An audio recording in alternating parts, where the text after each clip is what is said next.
The power cord passes through the cord protector as it goes into the tool's handle. It gives extra support to the cord, preventing it from kinking and rubbing against the handle. The cord protector is made of rubber and will eventually harden and crack. Once it does, the cord is prone to kinking or the wire insulation can be rubbed through. Replacing the cord protector is a repair that you can do yourself, and I'm going to show you how. I'll begin by removing one half of the rear handle from the polisher.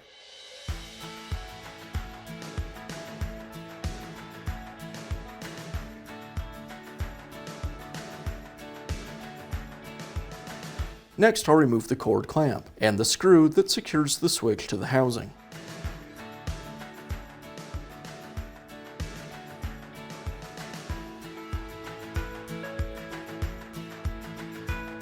Now I'll separate the cord wires from the switch. On this style of switch, I use a small screwdriver to open a clamp inside the switch. I insert the screwdriver and twist, and then the wire will come free. I'll do the same thing for the white wire. With the cord released from the switch, now I can remove the cord protector.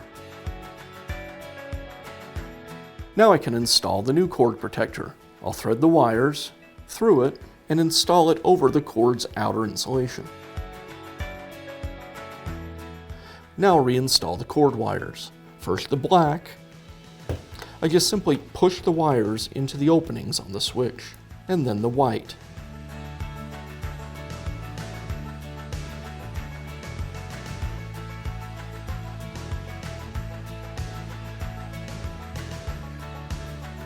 And now I can reinstall the switch and cord to the housing.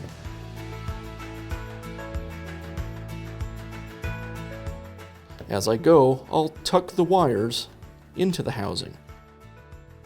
I'll secure the switch with the small screw, and the cord with the clamp and two longer screws. I'll finish by reinstalling the housing.